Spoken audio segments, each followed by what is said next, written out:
కవిత్వం చదివే వాళ్ళకైనా కవిత్వం చదవని వాళ్ళకైనా మొట్టమొదట వచ్చే ఒక ప్రశ్న ఏంటంటే, రాజకీయానికి కవిత్వానికి ఏంటి సంబంధం అని. రాజకీయం కవిత్వం కావడానికి అర్హత కలిగిన వస్తువేనా అని. శృంగారం, బీభత్సం, వీరోచిత కృత్యాలు ఇవి కదా కావ్య అర్హత కలిగిన వస్తు విశేషాలు. కానీ రాజకీయం బై ఇట్ సెల్ఫ్, రాజకీయం దానికది కావ్య వస్తువు అవుతుందా అని మనందరికీ భయంగా, కొంచెం సందేహంగా ఉంటుంది. భయం కాదు, సందేహంగా ఉంటుంది. ఇది చిరకాలంగా చర్చనీయాంశం అవుతున్న ఒక ప్రశ్న. ఎప్పటి నుంచో ఈ ప్రశ్న ఉంది. అరసం ప్రారంభం నుంచి, తర్వాత విరసం నుంచి, ఆ తర్వాత ఇది జన సాహితీ, ఇంకా అన్ని ఏ సంస్థ పుట్టుకొచ్చినా ఆ సంస్థకు వచ్చే మొదటి ప్రశ్న, రాజకీయం ఎందుకయ్యా, కవిత్వం రాయండి అని. కవిత్వం రాసే వాళ్ళు ఏం చేస్తుంటారు, రాజకీయం లేకుండా కవిత్వం రాసే వాళ్ళు ఏం చేస్తుంటారు? ఇప్పుడు ఉదాహరణకు ఇస్మాయిల్ గారు గొప్ప కవి ఉన్నారు. ఆయన గొప్ప కవి. ఆయన పుస్తకంలో మీకు ఎక్కడ రాజకీయం కనిపించదు. ఆఖరికి పిట్ట గురించో చెట్టు గురించో మాట్లాడినప్పుడు కూడా ఆయనకు రాజకీయం కనిపించదు. పొగ పిట్టను పిట్టగా చెట్టుగా మాత్రమే చెప్పాలి అని, దానికి రాజకీయంతో సంబంధం కలపొద్దు అని వాళ్ళు అంటారు.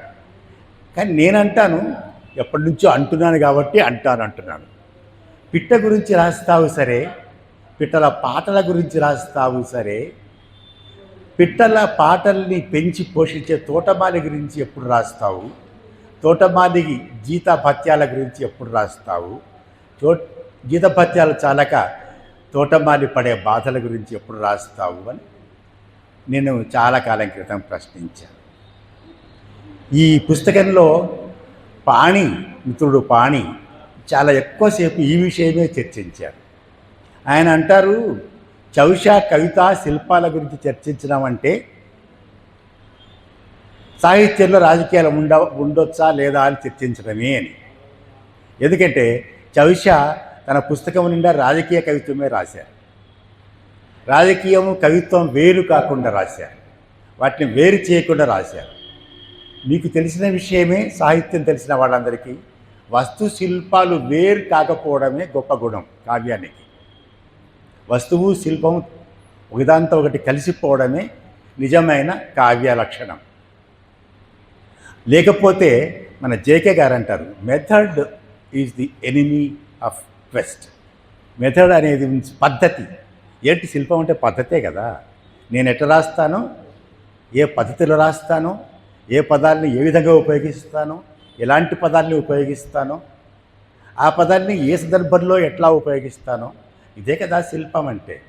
అంతకు మించి ఏమున్నది? మెథడ్, పద్ధతి, అదే శిల్పం. ఈ పద్ధతి ప్రయోగము రెండు వేర్వేరా? పద్ధతి జీవితం రెండు వేర్వేరా? మనం పాన్ బీడ కొట్టు దగ్గర పిల్లవాడు పాన్ బీడ కట్టడానికి ఒక పద్ధతి అనుసరిస్తాడు. ఇట్లా అతను ఎంతగా అనుసరిస్తాడంటే, అతను జీర్ణమైపోవడం వల్ల, ఇంటర్నలైజ్ అయిపోవడం వల్ల అతను ఎక్కడ చేయబెడుతున్నాడో చూసుకుని చేయడు ఆ పని. ఏ డబ్బాలో చేయబెడుతున్నాడు, ఏ డబ్బాలో చేపెడితే ఏమొస్తుంది అనేది కళ్ళు మూసుకొని కూడా చేయగలుగుతాడు. ఇదే పని అంటే యువల్ హరారి అనే ఆయన అల్గోరిథం గురించి చెప్తూ ఇలాంటి ఒక ఉదాహరణ, ఇది కాదు, ఇలాంటి ఒక ఉదాహరణ చెప్పాడు. ఆ ఇంటర్నలైజ్ అయిపోయిన ఆలోచనే అల్గోరిథం.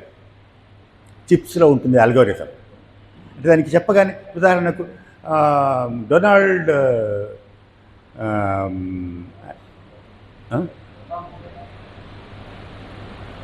ఆయన పూర్తి పేరు చెప్పు, డగ్గట్టు జ్ఞాపకం. ట్రంప్ పేరు పూర్తిగా జ్ఞాపకం రాకపోవడం క్షమార్హంకైన నేరం. అంతకంటే చెడ్డవాడు మన సమకాలికుల్లో ఎంతకంటే చెడ్డవాడు మరొకటి లేడు అని నేను అనుకుంటాను. కనీసం తనకు తాను నిజాయితీ పరుడు కానివాడు, లోకం పట్ల నిజాయితీ సంగతి తర్వాత ఇప్పుడు ఏమంటాడో మరుక్షణం ఏమంటాడో తెలియదు. ఇరాన్ను మేము వాళ్ళు ఒప్పుకున్నారు హోర్ముజ్ జలసంధిని తెరవడానికి. ఇక అయిపోయింది. కానీ మేము మాత్రం ఇరాన్ దిగ్బంధాన్ని మా ఆపము అన్నాడు. అన్న కాసేపటికి హర్గిత్ ఆయన ఎవరో ఉన్నారు వాళ్ళ ప్రైమ్ మినిస్టర్, నువ్వు ఆపకపోతే మేము ఆపము అన్నాడు. హోర్ముజ్ జలసంధి దిగ్బంధం మళ్ళీ మొదలెట్టేసి. అంటే ఇది మంచి పని చేసినట్ట చెడ్డ పని చేసినట్ట అమెరికా వాళ్ళకి? Donald Trump is the president of America కదా. అమెరికాకు ఉపయోగకరమైన పని చేసినట్ట? నోటి తుత్తరతో కాదు, ఎప్పుడేం మాట్లాడతారో తెలియకుండా మాట్లాడటం వల్ల అతను ఆ ఇష్యూలో అమెరికా ప్రజలకు ఓటమి కల్పించాడు. అందుకని రాజకీయం లేకుండా కవిత్వం లేదు అని చెప్పిన చౌషా కూడా ఇట్లాంటి హిపోక్రసీలని, ఇట్లాంటి అబద్ధాలని చాలా బాగా ఎండగట్టాడు. ఎండగట్టడం మాత్రమే కాకుండా మన పాణి చెప్పినట్టు రాజకీయాలు సాహిత్యం ఎట్లా అవినాభావమో బాగా చెప్పగలిగాడు. మర్వాన్ మౌఖూల్ అని ఒక కవి ఉన్నాడు, పాలస్తీనియన్ కవి.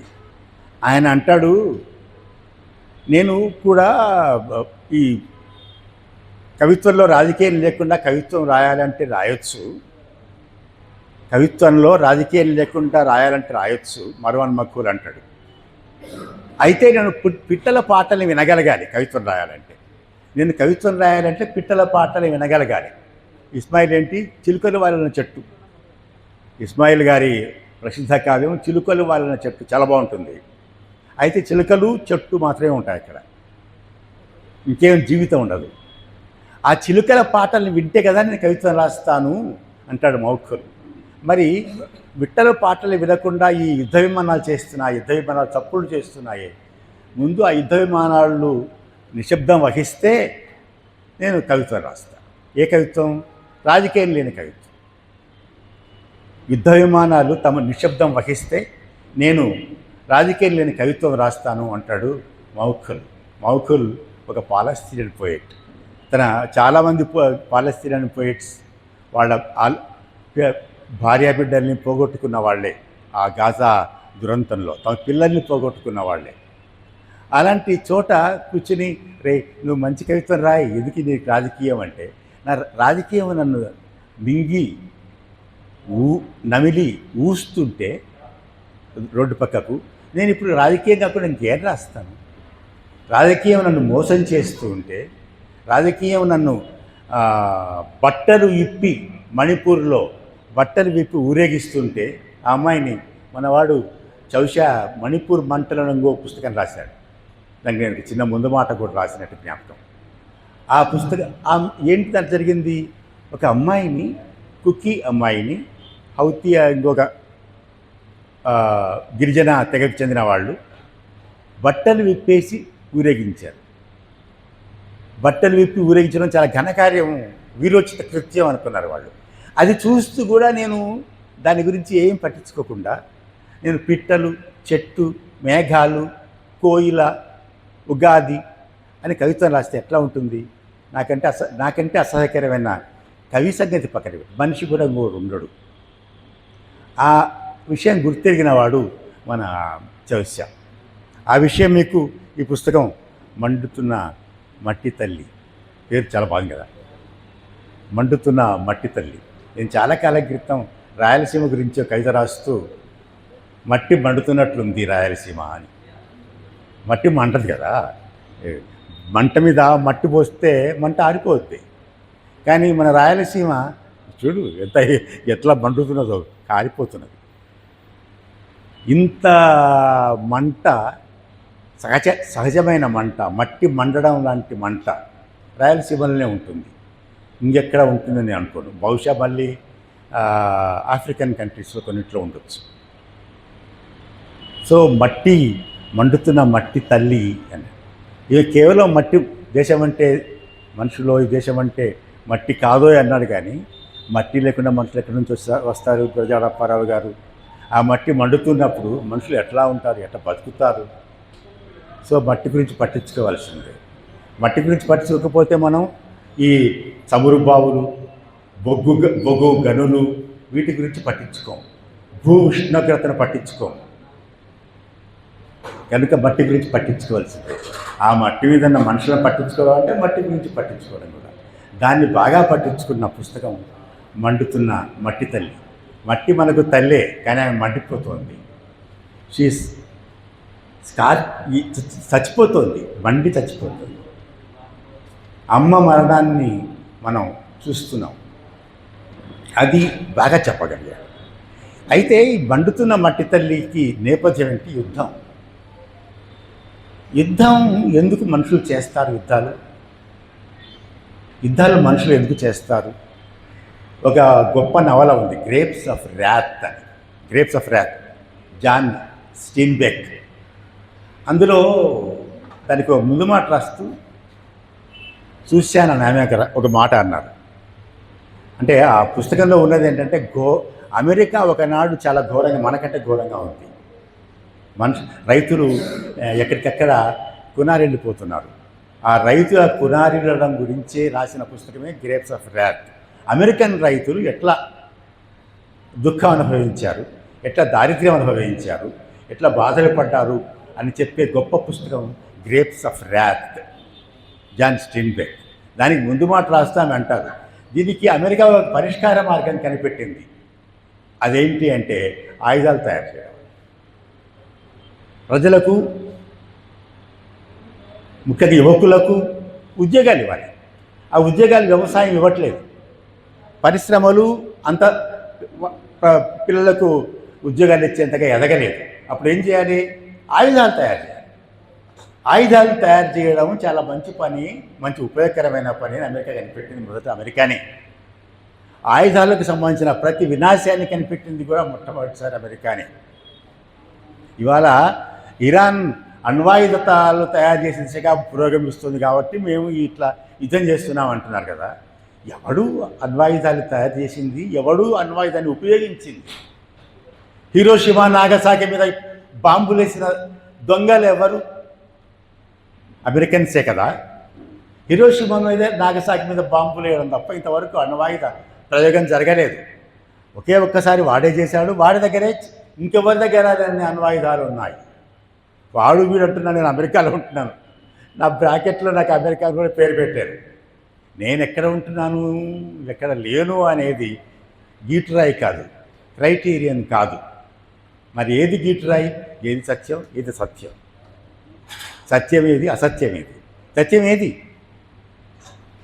పెర్ల్ హార్బర్ మీద 2 బాంబులేగానే జపాన్ వాడు వచ్చి, నువ్వు జపాన్ మీద అణుబాంబు వేసావే, నువ్వు ఇన్ని మిసైల్స్ వేస్తున్నావే ఇవాళ ఇరాన్ మీద. 180 మంది ఆడపిల్లలు ఉన్న స్కూల్ మీద బాంబులు వేసావే. ఆ 180 మందిలో అత్యధికులు చిన్నపిల్లలు, బాలికలు, మిగతా వాళ్ళు టీచర్స్. మరి ఆ బాంబులు వేసేది నువ్వే అని అంటాడు. నిజంగా నేను చాలా ఆశ్చర్యం వేసింది. విలేకరులు అడిగారు ట్రంప్ను, నిజమేనా ఏది అని. అతను అన్నాడు, ఇరానియన్లు వాళ్ళ పిల్లల్ని వాళ్ళే చంపుకున్నారు. He did say it. Iranians వాళ్ళ పిల్లల్ని వాళ్ళే చంపుకున్నారు. ఆ 150 మందిని చంపింది ఇరానియన్సే అట. పక్కన హెక్సెత్ అని వాళ్ళ డిఫెన్స్ సెక్రటరీ ఉంటాడు, ఆయన పక్కనే ఉన్నాడు. విలేకరులు, ఏమండి హెక్సెత్ గారు, ట్రంప్ గారు చెప్తున్నది నిజమేనా ఇప్పుడు అంటే, ఇట్స్ స్టిల్ అండర్ ఇన్వెస్టిగేషన్. ఏంటి? నా అబ్బో అంతా అక్కడ 180 మంది పిల్లలు చచ్చిపోతే బాంబేసింది అమెరికా వాడే అయితే, అక్కడ బాంబులు వేస్తున్న వాళ్ళు ఎవరు అప్పుడు? ఒక అమెరికా వాడు, 2 ఇజ్రాయెల్ వాడు. ఇద్దరు ఒకటే కదా. అంత అబద్ధం చెప్పగలడు మన, అంత కష్టమైన అబద్ధం.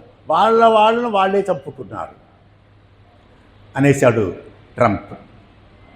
ఈ ఘోరకలికి ఇంత అబద్ధాలకు మీద ఆధారపడిన ఘోరకలికి కారణమైన యుద్ధం ఎందుకు చేస్తారు అంటే, సంక్షోభంలో ఉన్నప్పుడు చేస్తారు. ఎవడైనా సరే, నేను ఎందుకని ఇంకోరి మీద అనవసరమైన కొట్లాటకి వెళ్తాను? నాకే సంక్షోభం ఉందన్నమాట, నాలోనే సంక్షోభం ఉంది. ఆ సంక్షోభం ఎలాంటిదంటే, కొంత దూరం ప్రయాణించాం. పెట్టుబడిదారీ విధానం చాలా అభివృద్ధికరమైనది, సందేహం లేదు. ఫ్యూడలిజం కన్నా పెట్టుబడిదారీ విధానం అభివృద్ధికరమైనది. ఎంత అభివృద్ధికరమైనది అంటే, పెట్టుబడిదారీ విధానం లేకపోతే ఈ మైక్ లేదు, ఈ ఫోన్ లేదు, ఈ బట్టలు కూడా లేవేమో, ప్యాంట్ షర్ట్స్ కూడా లేవేమో. ఇంత ఇవాళ భారతదేశం లాంటి వెనుకబడిన దేశంలో కూడా తిండి గింజలకు లోటు లేదు. తిండి గింజలకు లోటు లేని పరిస్థితి భారతదేశంలో రావడానికి మేజర్ కారణం వ్యావసాయిక ఉత్పత్తుల్లో మన పెంపుదల. ఆ వ్యావసాయిక ఉత్పత్తులు పెంపుదల శాస్త్ర రంగంలో టెక్నాలజికల్ అభివృద్ధిలో భాగంగా జరిగింది. టెక్నాలజికల్ అభివృద్ధి ఎంత బాగుందో, ఇప్పుడు సార్ పేరు గుర్తు రావట్లే, పాట పాడారే, మహమ్మద్ మియా కదా, మియా గారు చైనా వెళ్ళొచ్చి మరీ చెప్పారు మనకు. ఎంత నేను యూట్యూబ్లో చూశాను, నిజంగానే అసూయేసింది. బోడి దేశం, చైనాలో పుట్టకపోతిని అని అనిపించింది. అంత బాగా చేసుకున్నారు వాళ్ళ దేశాన్ని. మరి అయితే అంత బాగా చేసుకోవడం వెనుక ఉన్నది టెక్నాలజీయే, దాని వెనుక ఉన్నది పెట్టుబడిదారీ విధానమే, సోషలిజం కాదు. చైనా సోషలిస్ట్ కంట్రీ కాదు. ఇవాళ చైనీస్ కమ్యూనిస్ట్ పార్టీయే, దాని సందేహం లేదు. కానీ అక్కడున్న వ్యవస్థ సోషలిస్ట్ వ్యవస్థ కాదు. మరేంటది? పెట్టుబడిదారీ వ్యవస్థ. పెట్టుబడిదారీ విధానం ఏం చేయాలి అవన్నీ వాళ్ళు చేస్తున్నారు. అది నిజాయితీగా చేస్తున్నారు, సిన్సియర్గా చేస్తున్నారు. మనం నిజాయితీగా చేయట్లేదు. ఇండియాలో ఆదానీలు, అంబానీలు పెట్టుబడిదారీ విధానం నిజాయితీగా అభివృద్ధి చేయట్లేదు. పినరపి రై గారు చేస్తున్నది నిజాయితీగా అభివృద్ధి, ఆయన చేస్తున్నది పెట్టుబడిదారీ అభివృద్ధి కేరళంలో. కానీ నిజాయితీగా చేస్తున్నాడు. అది మాత్రమే ఎప్పటికైనా సోషలిజానికి దారితీస్తుంది. నిజాయితీగా చేసిన అభివృద్ధి మాత్రమే, నిజాయితీగా జరిగిన పెట్టుబడిదారీ అభివృద్ధి మాత్రమే సోషలిజానికి దారితీస్తుంది. అంటే చైనా చేస్తున్న పని సోషలిజానికి దారితీస్తుంది. మరి ట్రంప్ గారు చేస్తున్న పని, ట్రంప్ చేస్తున్నది పెట్టుబడిదారీ అభివృద్ధి, చైనా చేస్తున్నది పెట్టుబడిదారీ అభివృద్ధి. చైనా ఎవరినైనా దురాక్రమించిందా? చైనా ఎవరినైనా దురాక్రమించిందా? మనం అంటాము ఆక్సాయ్ చిన్ దురాక్రమించి, అవన్నీ డిస్ప్యూటబుల్ థింగ్స్. ఆక్సాయ్ చిన్లో వాళ్ళు దురాక్రమణ చేశారా లేదా అనేది, అరుణాచల్ ప్రదేశ్ చైనాదా మనదా అన్నది, ఇండియాదా అన్నది, అవి వివాదాస్పద విషయాలు. అలాగని వివాదాస్పదం ఉంది కాబట్టి వాళ్ళే సైన్యాల్లో వచ్చి ఆక్రమించలేదే ఆక్సాయ్ చిన్ కానీ అరుణాచల్ ప్రదేశ్ని కానీ. అవేమీ లేకుండా దురాక్రమణకు పాల్పడుతున్నది ఎవరు? అమెరికా. ఆ దురాక్రమణకు పాల్పడడం అనేది ఎందుకు చేస్తుంది?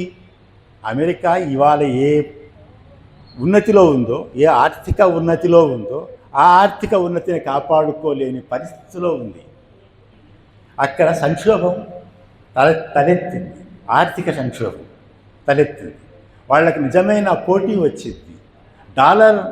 పెట్రో డాలర్ల వ్యవస్థ కుప్పకూలుతోంది కొంచెం కొంచెంగా. ఇరాన్ వాళ్ళు ఒక మాట అన్నారు, హార్ముజ్ జలసంధి నుంచి ఓడలు కావాలంటే మేము అనుమతిస్తాము, అయితే వాళ్ళ నుంచి పన్ను లాంటిది వసూలు చేస్తాము. ఆ పన్ను ఎట్లా చేస్తారట? చైనీస్ కరెన్సీలో చేస్తామన్నారు.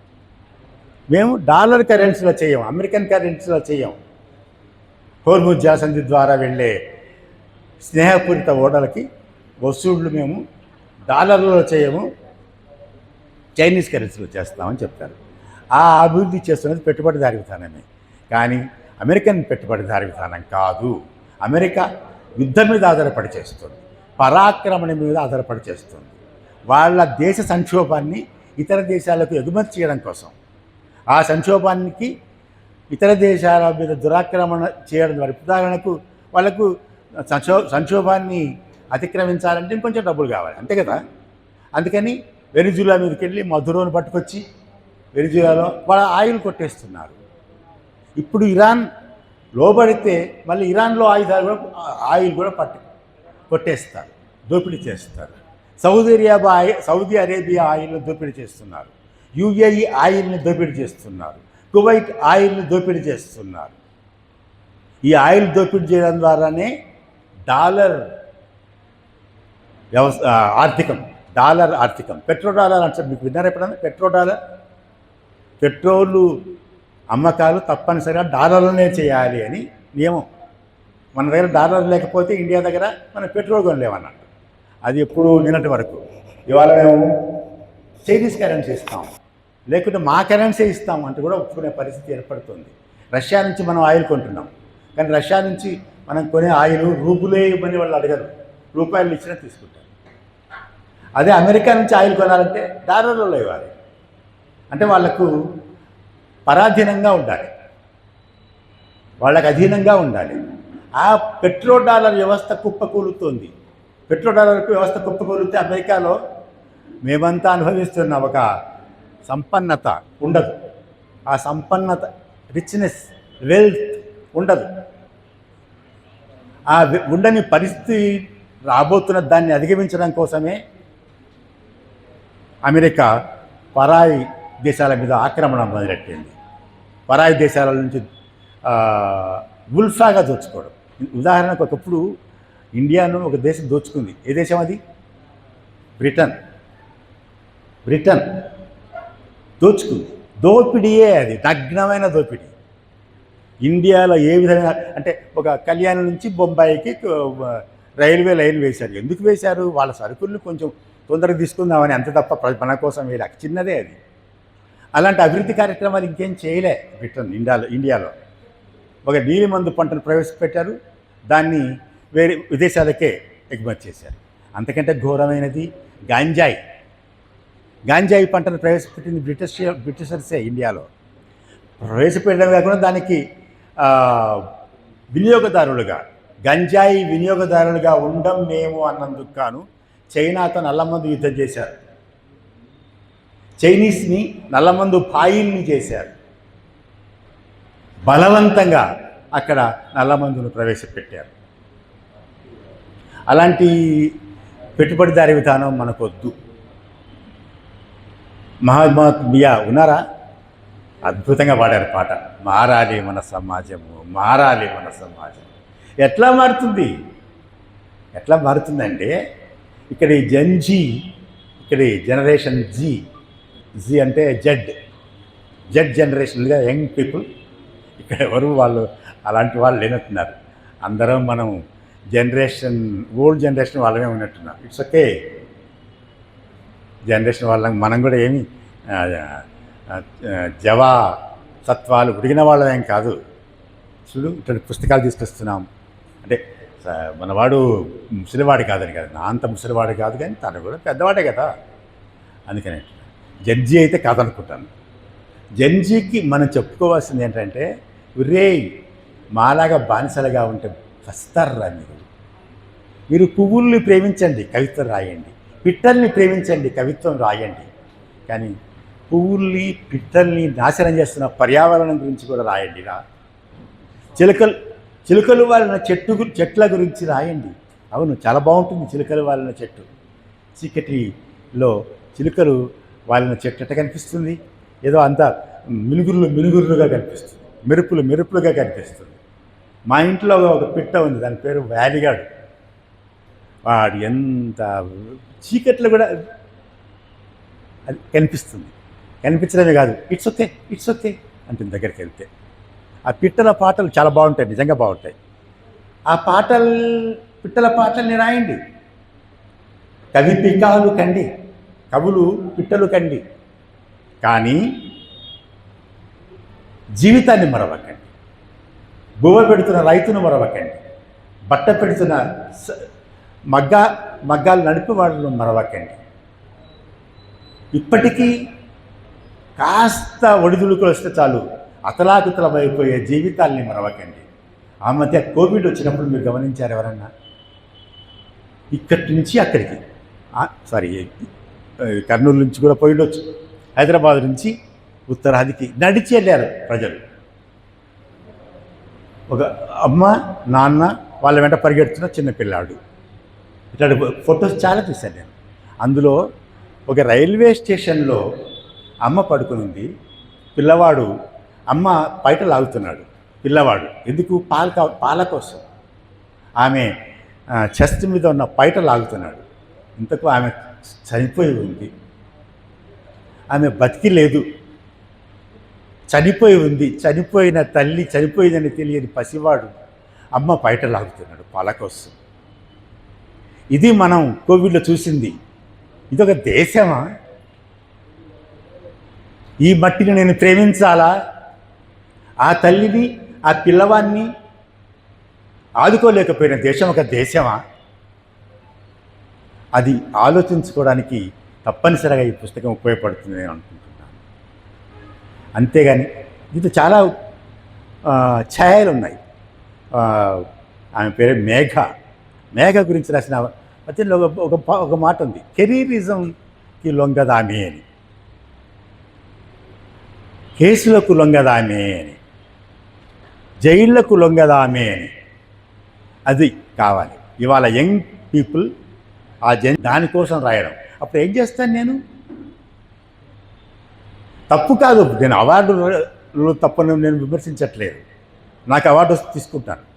కానీ ఆ అవార్డు కోసం నీ రచన చేయడం చూడు, అది మళ్ళీ ఆ మాట చెప్పవు. ఏదేదో రూపాల్లో ఏదేదో ఆధ్యాత్మికతల మాటున నీ కెరీరిజాన్ని దాస్తావు.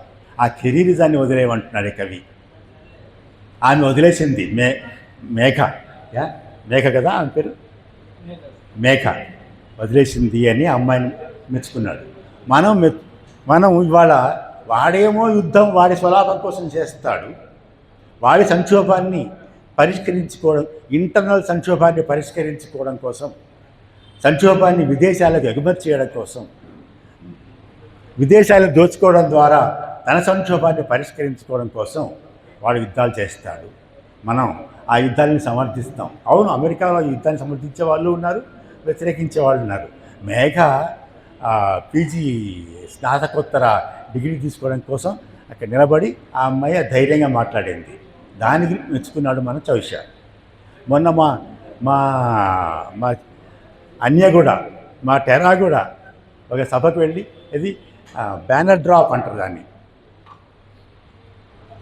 గాజా పిల్లలకు మద్దతుగా బ్యానర్ డ్రాప్స్ చేశారు. అది కూడా మంచి పనులు చేస్తున్నారు. ఇక్కడ కూడా ఉన్నారు మేఘా ఒక్కటిగా చాలామంది ఉన్నారు. అది నేను చూశాను అమెరికాలో. అలాంటి వాళ్ళు ఉన్నారు, ట్రంప్ను సమర్థించే వాళ్ళు ఉన్నారు. మేక్ అమెరికా గ్రేట్ అగైన్, మాగా దాని పర్యవసానమే ఇది. ఎందుకు అమెరికానే గ్రేట్ కావాలి? Why don't you make the world great again? Make the world great again. ప్రతి దేశం, ప్రతి మనిషి అభివృద్ధి చెందాలి. ఇంకొకటి నా ముక్కు ఎంత దూరం పోవచ్చు అంటే ఇంకొకటి ముక్కుకు అడ్డపడినంత వరకు మాత్రమే. వీడు ఇప్పుడు చేస్తున్నది ఏంటి? ముక్కును కట్ చేస్తున్నాడు. వెనిజులా ముక్కును కట్ చేస్తున్నాడు, ఇరాన్ ముక్కును కట్ చేస్తున్నాడు. కట్ చేయడం కోసం మధ్యప్రాచ్యంలో ఇజ్రాయిల్ అనే ఒక కుహనా దేశాన్ని స్థాపించి, కుహనా దేశం ఎందుకంటున్నానంటే వాళ్ళు టెర్రరిజంతో మొదలై ఇంకా టెర్రరిస్టులుగానే ఉన్నారు. బెన్ గురియన్ మొదలైన వాళ్ళందరూ టెర్రరిస్టులు కాదా? ఆ విధంగా కాదా ఆ దేశం ప్రారంభమైంది? మరి ఇప్పటికీ అదే టెర్రరిజమే. అలాంటి దేశం ఆసరాగా అమెరికా ప్రపంచాధిపత్యం కోసం ప్రయత్నిస్తుంది. ఇది విఫలమై తీరుతుంది. It will fail. Mister president, you will go down the drain.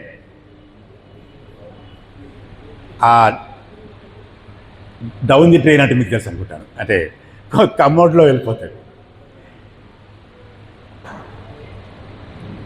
మురికి గొట్టం ద్వారా వెళ్ళిపోతాడు, మురికి కూపంలోకి. ఎవరైనా సరే అది చేయక తప్పదు, అది జరగక తప్పదు. అంటే చరిత్ర చెత్త కుప్పలోకి చేరక తప్పదు. ఒక్క చైనా లాగా, రష్యా లాగా కూడా వాళ్ళ పెట్టుబడిదారీ విధానాన్ని అభివృద్ధి చేసుకుంటున్నది ప్రజలను దృష్టిలో పెట్టుకొని అయినప్పుడు, విదేశాల మీద దురాక్రమణ లేకుండా చేస్తున్నప్పుడు, తమ మీద ఆక్రమణ జరిగినప్పుడు కూడా దాని వెంటనే యుద్ధానికి పోకుండా అదేంటది తైవాన్ చైనాలో భాగమే. ఆ పేరుతో చైనా యుద్ధం చేయట్లేదు. అది సహజగతిలో ప్రజలకు కోరిక మేరకు చైనాలో భాగం కావాలి, కానీ యుద్ధం చేసి కాదు. ఈవెన్ అక్సాయ్ చీన్ అయినా సరే, ఇంకోటి అయినా సరే, వాళ్ళు ఏది వాళ్ళ భూభాగాలు అంటున్నారో ఆ పరిష్కారం కూడా శాంతియుతంగా జరగాలని చైనా కోరుకుంటుంది. అలాంటి చైనా మార్గం అనుసరిద్దామా, లేక యుద్ధాలు చేయడం ద్వారా, దురాక్రమణ చేయడం ద్వారా, పరాక్రమాలు ప్రదర్శించడం ద్వారా, అణుబాంబులు వేయడం ద్వారా, మరొక దేశంలో శత్రుదేశం అయితేనేంటి పసిపిల్లల్ని చంపడం ద్వారా గాజాలో చంపుతున్నారు. గాజాలో చంపి ఏం చేస్తారట? అక్కడ కృష్ణర్, వాడి పేరు అల్లుడు కృష్ణర్ కదా, ట్రంప్ గారి అల్లుడి పేరు కృష్ణర్. వాడి ఆధ్వర్యంలో అక్కడ ఒక పెద్ద గొప్ప అందమైన బీచ్ తయారు చేస్తారట. దాని మీరు గాజాను నిర్మానుష్యం చేసి అక్కడ మనుషులందరినీ నిర్మూలించి, ఎందుకు నిర్మూలిస్తున్నారు అంటే దాని బీచ్ బ్రహ్మాండమైన బీచ్గా తయారు చేయడం కోసం. ఎవరు ఆనందించడానికి? ట్రంపులు, నెతన్యాహులు, వాళ్ళ అనుయాయులు మాత్రమే ఆనందించడానికి. నేను అమెరికన్సు యూదులని అని అనడం లేదు, వాళ్ళు నా సోదరులే. అమెరికా నా మీద నాకు కోపం లేదు, చాలా ఇష్టం నాకు అమెరికా అంటే. చాలా బాగుంటుంది ఆ ఊరు, చాలా బాగుంటుంది వాళ్ళ ఆ దేశం, చాలా బాగుంటుంది ఆ కల్చర్. కానీ ఆ దేశ పాలక వర్గాల కల్చర్ మాత్రం కుదరదు. దాన్ని ఆ దేశమే తప్పనిసరిగా వ్యతిరేకిస్తుంది, తప్పనిసరిగా నిర్మూలిస్తుంది. They will definitely make America great again as one of the great countries in the world. Multipolar వరల్డ్లో భాగంగానే అమెరికా గొప్ప దేశంగా అభివృద్ధి చెందుతుంది. దాని ద్వారానే ఈ చైతన్యం పెరిగే కొద్దీ మనకు యుద్ధాలు లేని పరిస్థితి ఏర్పడుతుంది. యుద్ధము శాంతిగా పరిణమిస్తుంది, అంతే తప్ప యుద్ధం దానికదే శాంతిగా పరిణమించదు. యుద్ధం యొక్క మూల కారణాలు పోకుండా శాంతిగా పరిణమించదు. వీళ్ళు ఇరానియన్స్ అదే అంటున్నారు, రూట్ కాజెస్లోకి వెళ్దామండి అంటున్నారు. ఇరానియన్స్ ఇప్పుడు పాకిస్తాన్లో సంప్రదింపులు జరుగుతున్నాయి కదా, రూట్ కాజెస్లోకి వెళ్దాం, కేవలం వెంటనే సీజ్ ఫైర్ అంటే ఏమొస్తుంది? మళ్ళీ 3వ రోజు మీరు స్టార్ట్ ఫైర్ చేస్తారు కదా. ఇప్పుడు సీజ్ ఫైర్, రేపు స్టార్ట్ ఫైర్, అదేగా చేసింది. మన 12 days యుద్ధం అయిపోయింది. ఏమనుకున్నాం అందరం? ఇంకా అయిపోయింది అనుకున్నాం, కానీ మళ్ళీ మొదలెట్టారు. అంటే ఇప్పుడు కొద్దిగా సీజ్ ఫైర్ చేయగానే మళ్ళీ ఆయుధాలు అవన్నీ కూడగట్టుకొని మళ్ళీ మొదలెడతారు. అంతేగా, వద్దు, అట్లా వద్దు. రూట్ కాజెస్, మూల కారణాలను అన్వేషించండి, వాటిని పరిష్కరించండి అని ఇరాన్ అంటున్నది. ఆ మూల కారణాలు ఏమిటి అంటే యుద్ధం వెనుక ఉన్నది సంక్షోభాల్ని ఇతర దేశాలకు ఎగుమతి చేసే దురూహ, చెడ్డ ఊహ. దాన్ని ఈ పుస్తకం చాలా సమర్థంగా ఎక్స్పోజ్ చేసింది. అదే సమయంలో దాన్ని వ్యతిరేకించడానికి తగిన భూమికను ఇచ్చింది. అందుకని చౌషాను, ఈ పుస్తకం తీసుకొచ్చిన చౌషాను, మండుతున్న మట్టి తల్లి యొక్క పుత్రుడు చౌషాను, మరో పుత్రుడిగా నేను, మరో పుత్రుడుగా మీరు మనసారా ఆహ్వానిద్దాం. Thank you.